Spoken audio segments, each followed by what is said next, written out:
Agradezco la reverencia. Quiero comenzar leyéndole una cita de Agustín.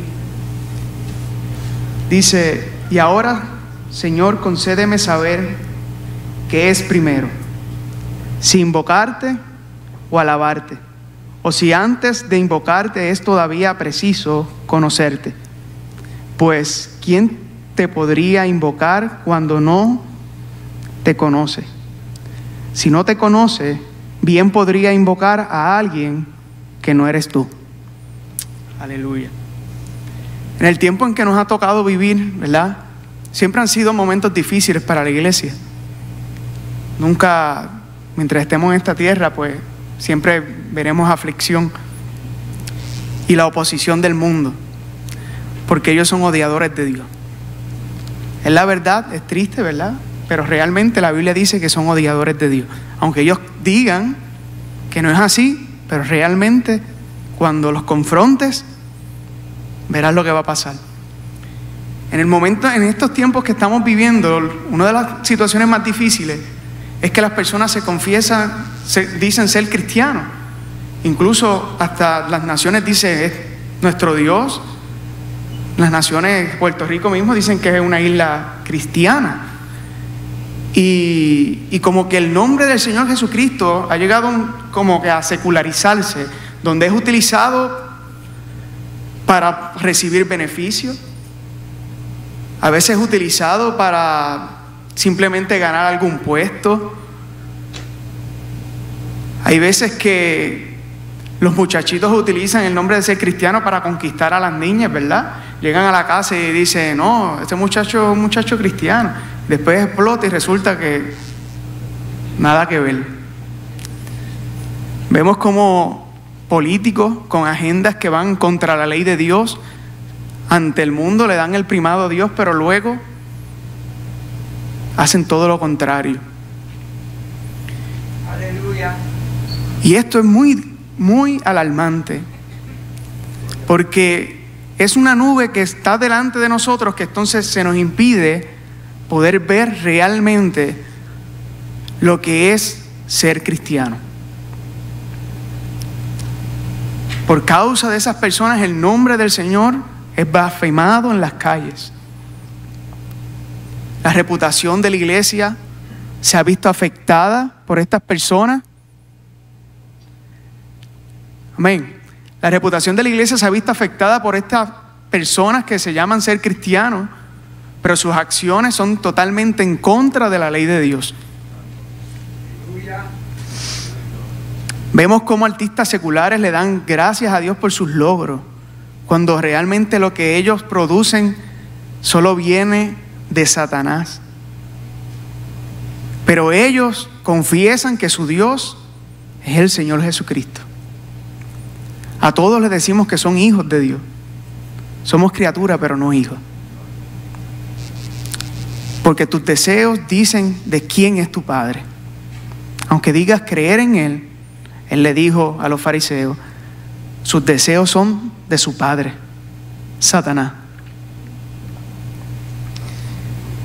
La iglesia del Señor Jesucristo es edificada en el fundamento puesto por profetas y apóstoles. La iglesia del Señor Jesucristo considera la palabra, ¿verdad?, la Biblia como palabra de Dios y como único medio de conocerlo y de conocer su voluntad. Y como único medio de conocer la salvación es por medio de la palabra de Dios. Ese es nuestro fundamento. En esta prédica intentaré glorificar el nombre del Señor Jesucristo en mis limitaciones, porque solamente Él merece gloria y honra y por eso estamos aquí. La predicación consiste en eso. El Espíritu Santo fue dado para eso, glorificar al Hijo. Y eso tenemos que intentar hacer. Ven, aleluya. El hombre siempre ha intentado de reducir el nombre del Señor Jesucristo. Las personas ateas tratan de decirte que este Jesús no existió. Porque Jesús, ¿sabes qué es? Es histórico. Y cuando ellos se ven que no pueden negar que Él vino a la tierra, pues entonces comienzan a reducirlo. Entonces, no, él sí existió, pero simplemente fue un maestro. Algunas sectas, algunas otras religiones falsas dicen que sí, él fue un profeta más. Pero ¿qué él dijo que de él? Yo soy ¿quién? El Hijo de Dios. Y no solo eso, dijo también, yo soy uno con mi Padre. Aleluya. Y no solamente él dijo eso de él, sino que también sus testigos oculares, también los apóstoles y sus discípulos. Cuando vamos al Evangelio de Juan, capítulo 1, dice, en el principio ya existía el Verbo, y el Verbo estaba con Dios, y el Verbo era Dios. Él estaba en el principio con Dios, y todas las cosas fueron hechas por medio de Él. Y sin Él nada de lo que ha sido hecho fue hecho. En Colosenses 1, del 15 al 17 dice, Él es la imagen del Dios invisible, el primogénito de toda creación, porque en Él fueron creadas todas las cosas, tanto en los cielos como en la tierra, visibles e invisibles, ya sean tronos o dominios, o poderes o autoridades. Todo ha sido creado por medio de Él y para Él. Y Él es antes de todas las cosas, y en Él todas las cosas permanecen. Hebreos 1, del 2 al 3 dice, en estos últimos días nos ha hablado por su Hijo, a quien constituyó heredero de todas las cosas, por medio de quien hizo también el universo. Él es el resplandor de su gloria y la expresión exacta de su naturaleza, y sostiene todas las cosas por la palabra de su poder. Después de llevar a cabo la purificación de los pecados, el Hijo se sentó a la diestra de la majestad en las alturas. Por tanto, Él no solo dijo ser Dios, sino que sus testigos lo dicen también. No solo eso, esa confesión fue la que lo llevó a un juicio injusto. Porque decían, no te apedreamos por los milagros, ¿verdad? No te matamos por los milagros, ¿pero por qué? Porque tú siendo hombre te dices que ser igual a quién, a Dios. Por tanto, yo no puedo decir que Él fue un gran maestro y luego decir que Él era un mentiroso. Porque Él predijo su muerte, su resurrección y la manera que volvería al cielo. Por tanto, Él es quien dijo ser. Aleluya. La iglesia cree en un solo Dios. Aunque muchas personas, ¿verdad?, cuando comienzan a leer las Escrituras, tienen este conflicto de creer que hay en las Escrituras más de un Dios, ¿verdad? Porque se presenta este Dios grande, temible, celoso. De momento te topas con este Dios misericordioso, lleno de bondad, que todo el mundo está accesible a Él, todo el mundo lo puede tocar. Pero nuestro Dios es el de toda la Escritura, porque es el mismo. La Biblia nos dice que es solo uno. Deuteronomio 6:4 nos dice, escucha, oh Israel, el Señor es nuestro Dios, el Señor uno es. Isaías 43:10 dice, ustedes son mis testigos, declara el Señor, y mi siervo a quien he escogido, para que me conozca y crea en mí, y entiendan que yo soy. Antes de mí no fue formado otro Dios, ni después de mí lo habrá. En 1 Corintios 8:6 dice, pero para nosotros hay un solo Dios, el Padre, de quien proceden todas las cosas, y nosotros somos para Él, y un solo Señor Jesucristo, por quien son todas las cosas, y por medio de Él existimos nosotros. No solamente Jesús habló que existe solo un Dios, sino que los profetas y apóstoles también confesaban que solamente existe un solo Dios. No dos, solo uno. Nosotros no podemos caer en el error de nosotros presentar y fundamentar nuestra fe simplemente en un Dios encarnado revelado en los evangelios. Nosotros tenemos que tomar las escrituras y entonces presentar al Dios de todas las escrituras y no a un Dios expuesto simplemente en una debilidad, porque eso lo dice la Biblia, porque Él venía con una encomienda. Nosotros no podemos simplemente presentar a ese Señor Jesucristo encarnado, lo tenemos que presentar glorificado.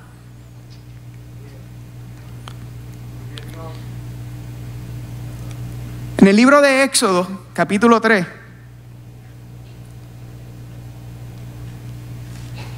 nos presenta cuando el Señor le hace el llamado a Moisés para ser el instrumento para liberar a su pueblo hebreo del rey Egipto. Éxodo capítulo 3, versículo 2. Y el ángel del Señor se le apareció en una llama de fuego en medio de una zarza. Al fijarse Moisés, vio que la zarza ardía en fuego, pero la zarza no se consumía. Entonces Moisés dijo: me acercaré ahora para ver esta maravilla, porque la zarza no se quema. Cuando el Señor vio que Moisés se acercaba para mirar, Dios lo llamó de en medio de la zarza y dijo: Moisés, Moisés. Y él respondió: aquí estoy. Entonces Dios le dijo: no te acerques aquí, quítate las sandalias de los pies, porque el lugar donde estás parado, tierra santa. Y añadió: yo soy el Dios de tu padre, el Dios de Abraham, el Dios de Isaac y el Dios de Jacob. Entonces Moisés se cubrió el rostro porque tenía temor de mirar a Dios. Y el Señor dijo: ciertamente he visto la aflicción de mi pueblo que está en Egipto, y he escuchado su clamor a causa de sus capataces, pues estoy consciente de su sufrimiento. Brincamos al versículo 10, dice: ahora pues ven y te enviaré a Faraón para que saques a mi pueblo, a los israelitas de Egipto. Aquí hay unos puntos que tenemos que examinar que son muy importantes. La actitud de Moisés sería, yo creo que la misma de todos nosotros. Estamos viendo, como dice, una maravilla. Y él se apresura a ver esa maravilla. ¿Y quién lo detiene? Un momento. Tú tienes que saber algo antes. Primera cosa, donde él esté, su entorno se ve afectado. Segunda cosa, Él es santo. Él es santo. Tercera cosa que le dice: yo soy el Dios de tu padre. Yo soy un Dios de generaciones en generaciones, soy eterno. Del que tu mamá te habló, ese soy yo. Ya en el cuarto punto, ya el hombre tiene que comenzar a humillarse, a reconocer la santidad y quién le habla. Porque nuestros pecados siempre están delante de nosotros. Y agradecer la misericordia de no caer muerto ante quien te está hablando.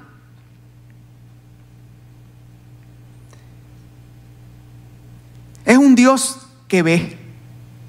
Es un Dios que escucha. Y es un Dios que está consciente de tu situación.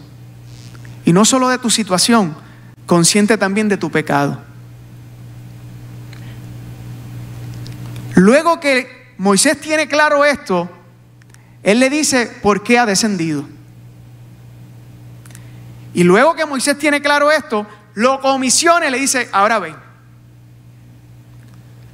Por tanto, nosotros no podemos ir corriendo ante el mundo ofreciendo ministerio, ni ofreciendo Dios tiene grandes cosas contigo, cuando esa persona ni siquiera conoce la ley de Dios, ni siquiera conoce la santidad de Dios y ni siquiera reconoce el juicio que está encima de su cabeza.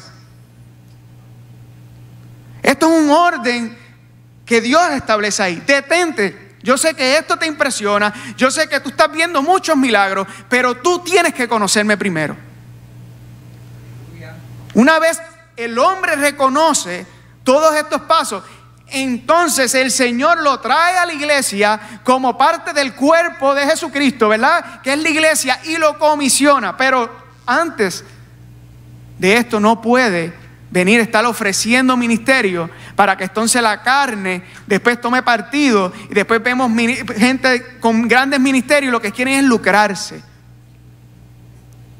Pues claro, nunca conocieron la ley. Tenemos que tener claro que en el tiempo de Jesús era muy diferente.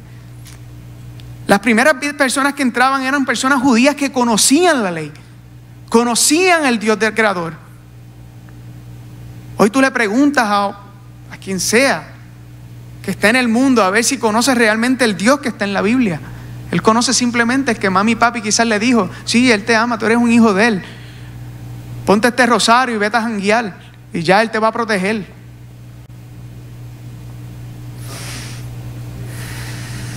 Aleluya.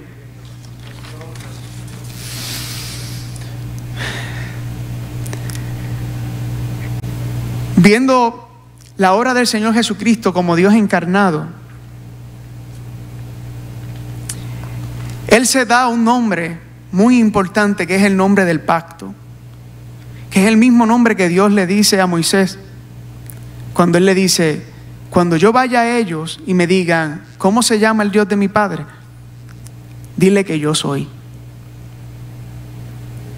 Y esta es una de las evidencias de quién era Jesús.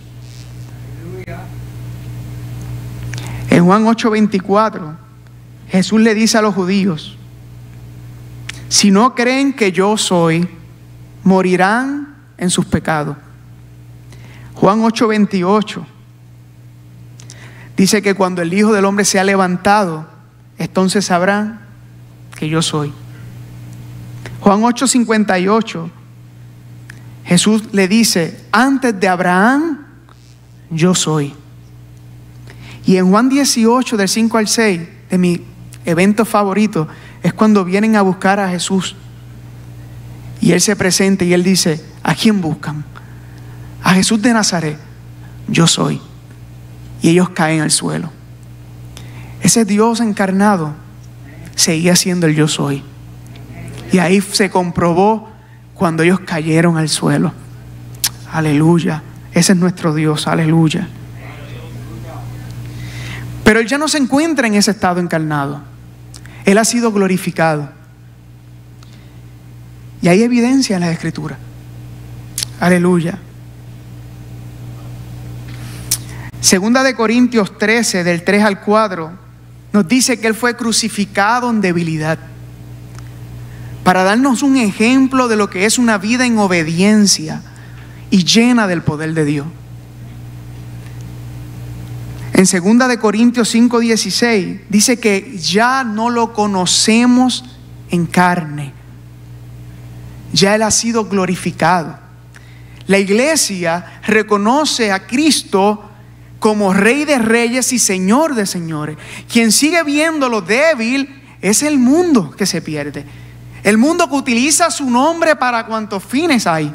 Quien dice ser hijos de Dios, pero después hacen y deshacen. Ellos no temen ante su nombre, pero ya la iglesia no lo reconoce de esa manera, porque cree que Él fue levantado entre los muertos y está sentado a la diestra del Padre, y Él reina y volverá. Aleluya. ¿Dónde podemos ver esa gloria? Todos conocemos el momento de la transfiguración, cuando Él sube al monte con 3 de sus discípulos y su rostro resplandece, sus vestiduras. Fue tan impactante que Pedro en su segunda carta hace mención de ese momento.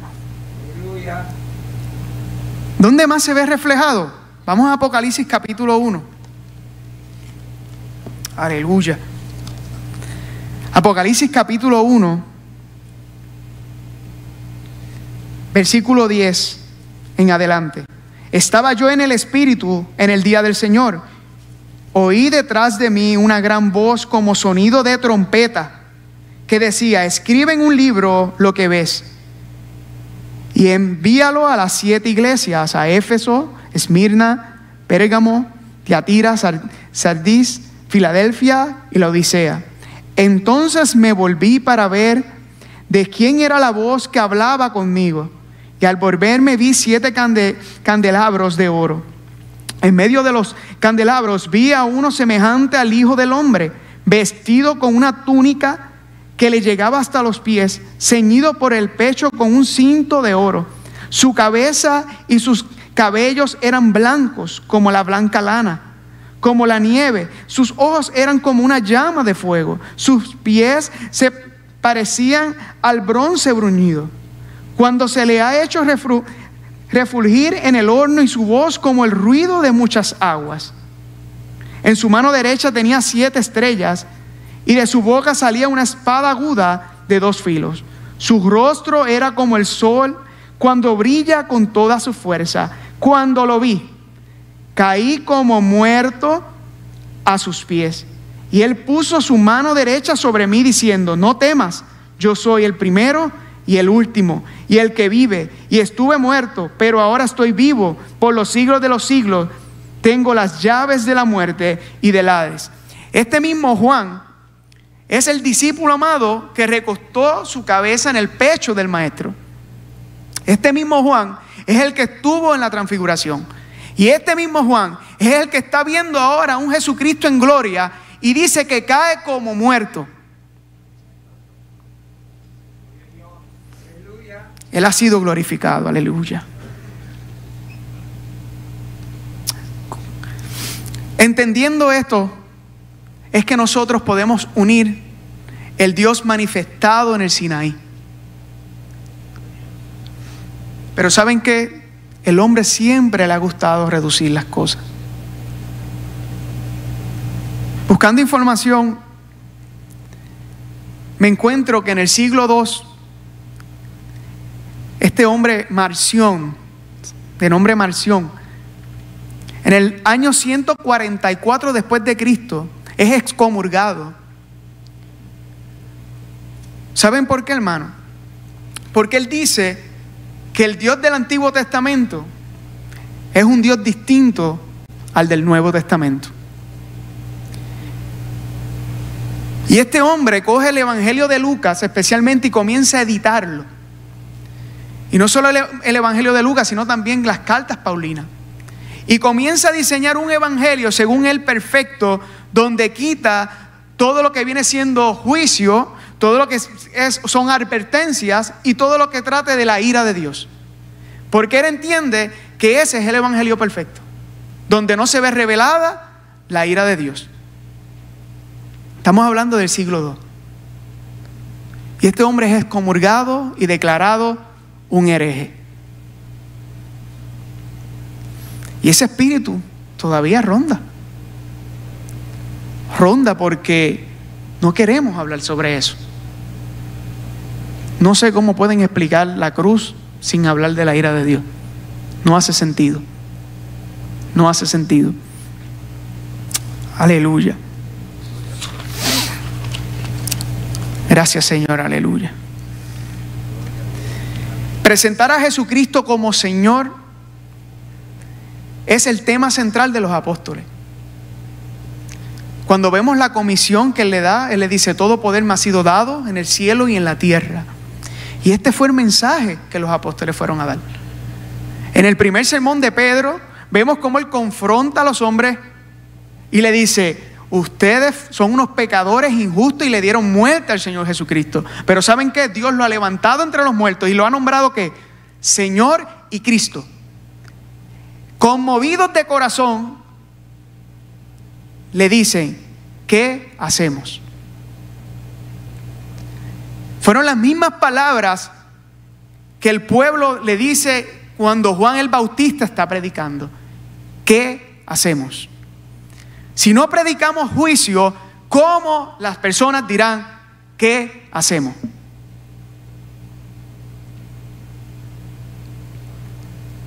Muchas veces escuchamos: no, que al Señor no hay que seguirle por miedo. Por culpa de eso es que no están siguiendo al Señor, porque no tienen temor de Dios. Pero podemos usar palabras lindas para que vengan. Podemos usar lo que está afuera, pero no lo que está aquí. La iglesia es olor a muerte para las vidas que se pierden. Nunca debemos perder ese olor. El día que perdamos ese olor, nos salimos de la palabra de Dios. Aleluya. Vemos a Pedro en su segundo sermón nuevamente confrontando a las vidas pecadoras y les dice: sé que actuaron por ignorancia no solamente ustedes sino también sus gobernantes, pero ahora arrepiéntense para que vengan tiempos de alivio. Solamente Jesucristo trae la paz, no de este mundo, sino la paz tuya con tu Creador.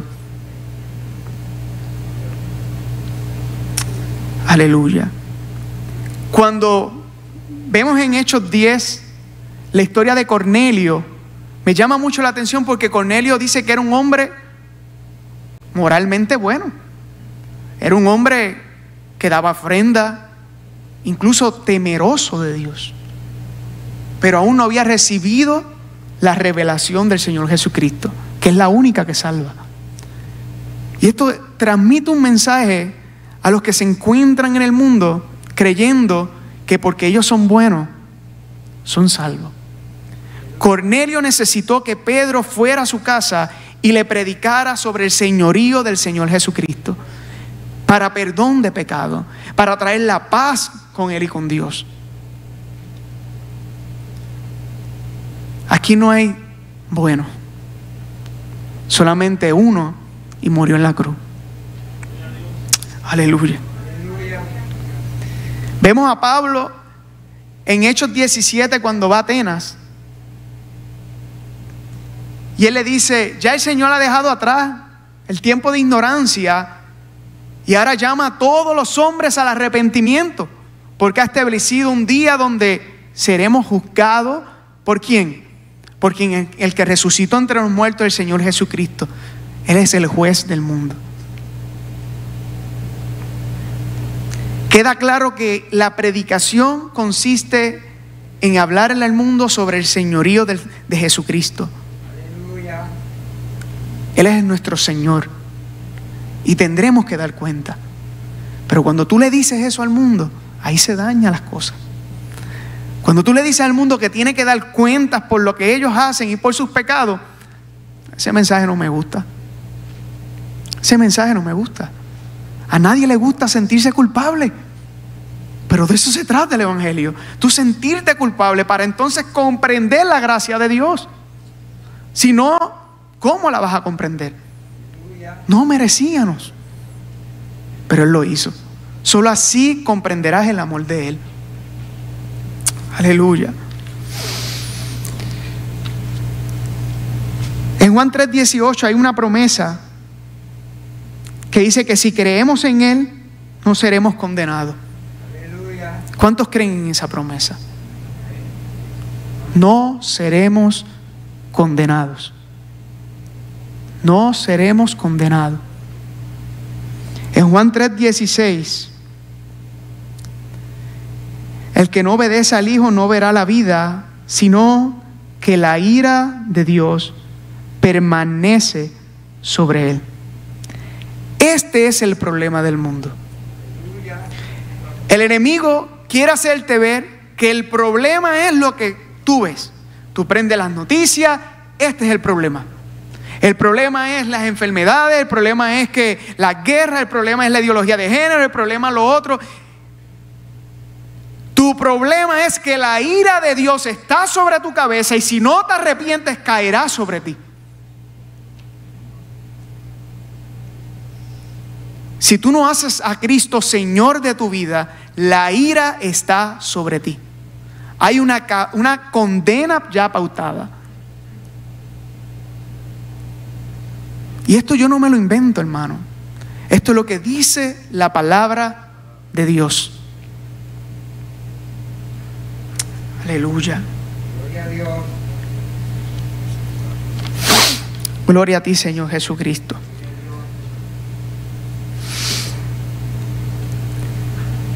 En Romanos 2, del 4 al 5,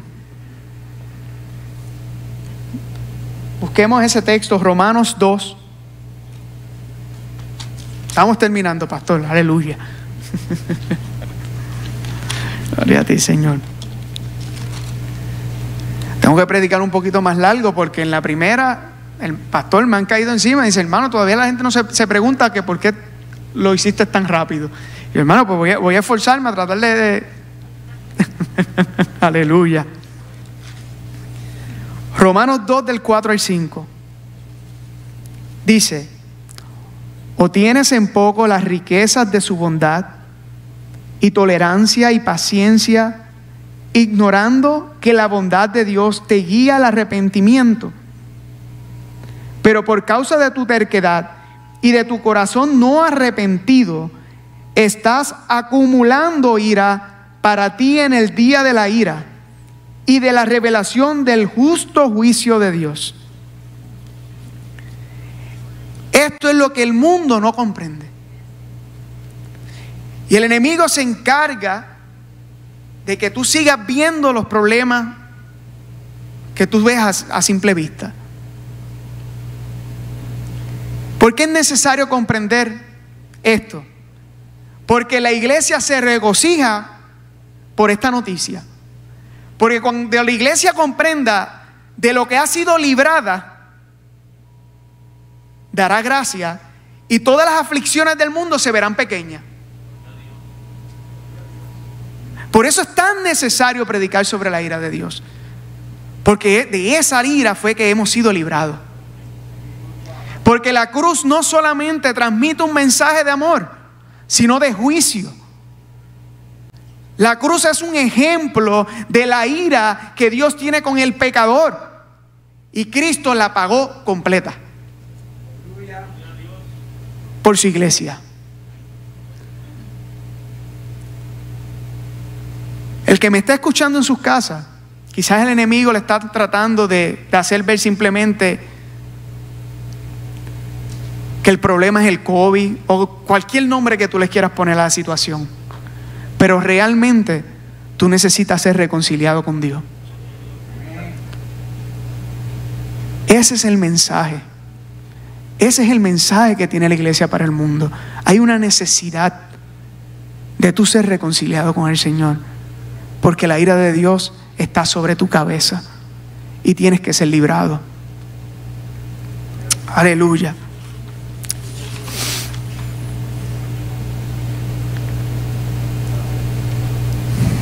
Hermano, estos tipos de mensajes no son fáciles, porque yo no soy perfecto. Y cuando chocamos con la palabra, tenemos que humillarnos. Esto es mucho más que nosotros. No importa cuánto yo me prepare humanamente, nunca seré digno de este mensaje si no fuera por la sangre de Jesucristo.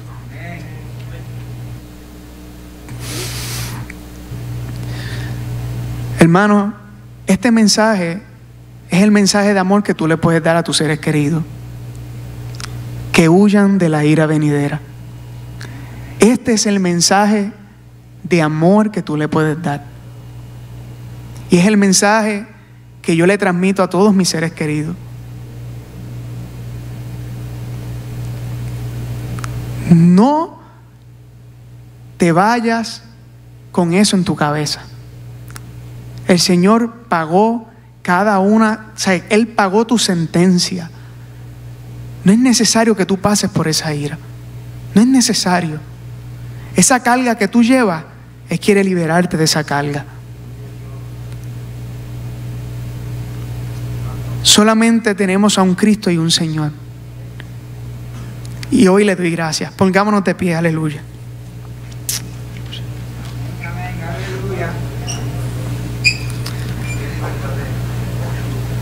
Señor Jesús, te doy gracias, Padre. Te presento cada una de las vidas que se encuentran en este lugar, Padre. Y no solamente aquí, sino también a la distancia, Señor. Tú conoces su condición, Padre, y conoces si realmente son tus hijos. Señor, te pido tu misericordia, Padre, y que les reveles y que la luz del Evangelio resplandezca en sus corazones, Señor. Padre, Señor, muéstrale, Señor, a tu Hijo. Que ellos comprendan, Señor, el amor, Padre, que fue manifestado en esa cruz del Calvario, Señor. Oh, Señor, ábrelos, Señor, esos ojos, Señor Jesús. Quita su ceguera espiritual, Señor. Abre sus oídos, Señor. Quita esa venda que hay, Señor Jesús, en sus ojos, Padre. Oh, Señor, Padre, te doy gracias por tu misericordia, porque todavía nos tienes aquí, Señor, porque tu bondad nos llama al arrepentimiento todos los días, Señor Jesús. Queremos ser tus hijos, Señor Jesús. Corrígenos, Padre. Corrígenos, Señor Jesús. Encamínanos, Señor Padre, en tu voluntad. Señor, que tu palabra sea nuestro fundamento, Señor. Ayúdanos a negarnos a nosotros mismos, Señor, y tomar, Señor, nuestra cruz. Señor Jesús, Padre, prepáranos, Señor Jesús, para lo que venga. Haznos fuertes, Señor Jesús, por medio de tu Espíritu Santo. Señor, gracias, Señor, he dado lo que me has dado, Señor. Señor, y creo que esta palabra no tornará atrás vacía, Señor.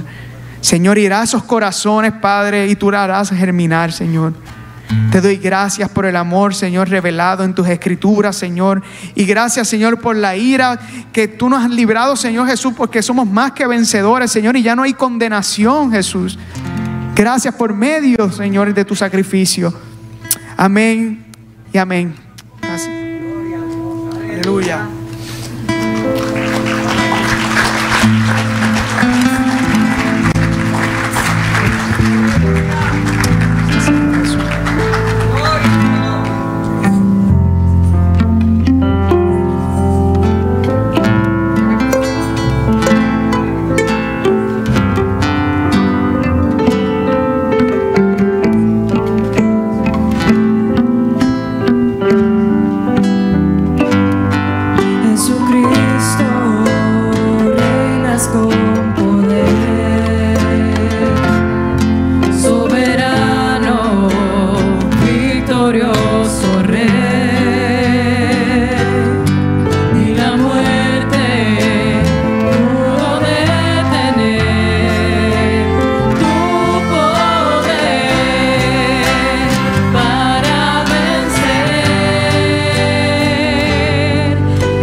Jesucristo, reinas con poder,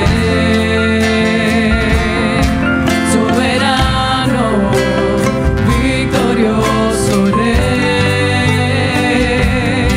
ni la muerte pudo detener tu poder para vencer. Dios de lo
Señor.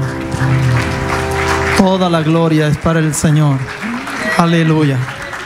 Gloria al Señor. Amén, hermanos. Ya en breve estaremos terminando. Tenemos 16 peticiones que han llegado por internet. Hemos sido consistentes. El miércoles pasado hubo 16 peticiones también. Esta vez, de las 16, 14 son por situaciones de salud. Así que seguimos orando. Hay muchas vidas quebrantadas. La enfermedad está atacando a mucha gente.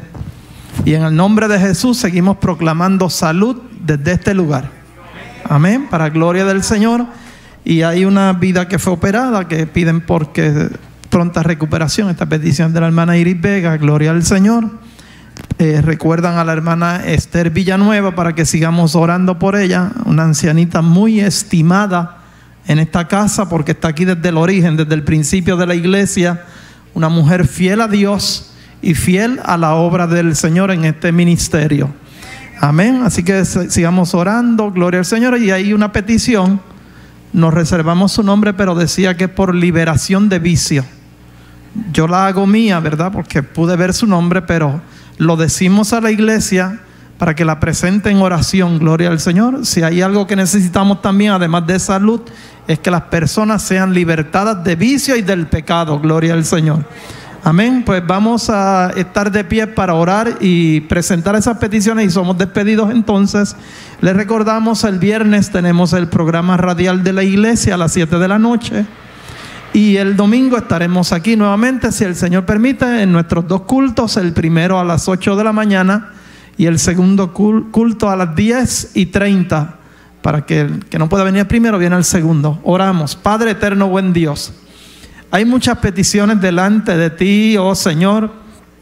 La iglesia virtual, oh Señor, los que por la razón que fuere no pueden reunirse con nosotros, tienen peticiones igualmente delante de ti. Esas 16 peticiones, Señor, que nos fueron entregadas, oh Dios, están delante de ti en esta hora, Padre. Te pedimos que pongas tu mano de poder sobre cada una de esas necesidades y situaciones, Señor. Los que están enfermos y quebrantados, pon tu mano de salud en esta hora, Padre, sobre sus vidas. De manera especial presentamos una vez más a nuestra hermana Esther Villanueva, Señor, tu sierva, tu hija. Sé con ella en todo momento, Espíritu de Dios. Si a ti te place, devuélvele la salud, Señor, a su cuerpo, oh Dios. En este momento, Señor, presentamos ese varón, Señor, por quien se pide que sea libertado del vicio, oh Dios de la gloria. Pon tu mano y rompe toda ligadura de muerte sobre su cuerpo, toda atadura que el enemigo ha puesto a través de ese vicio, Señor. En esta hora la sometemos a ti en el nombre de Jesucristo, el poderoso, del cual se hablaba en la palabra predicada en esta noche, el que tiene todo poder para libertar a todo pecador, Señor, a todo hombre que se acerque a ti, todo hombre que cree en esa verdad de tu palabra revelada, Señor. Pedimos en esta hora que obres conforme a tu voluntad. Y todas las demás peticiones están en tu presencia, Señor, en esta hora. Padre, hemos escuchado tu palabra, hemos adorado tu nombre, nos hemos gozado en esta noche como iglesia y ha llegado el momento de salir. Oh Dios, pedimos, Padre amado, que tú vayas con nosotros de regreso a nuestros hogares. Padre, bendícenos de regreso a casa, Señor. Y en la noche danos descanso en tu presencia, mi Dios. Sé con nosotros, cuida de nuestros sueños, de nuestro despertar en la mañana, si así tú lo permites, mi Dios. Guarda a tu pueblo y cuida a cada uno de tus hijos. Y en esta hora lo pedimos en el nombre de Jesús y declaramos sobre tu pueblo la bendición del Padre, la del Hijo, la del Espíritu Santo, y el pueblo del Señor dice: Dios le bendiga a todos. Esperen por los sugieres, que Dios los va a dirigir. Le bendiga, amado. Nos vemos el domingo.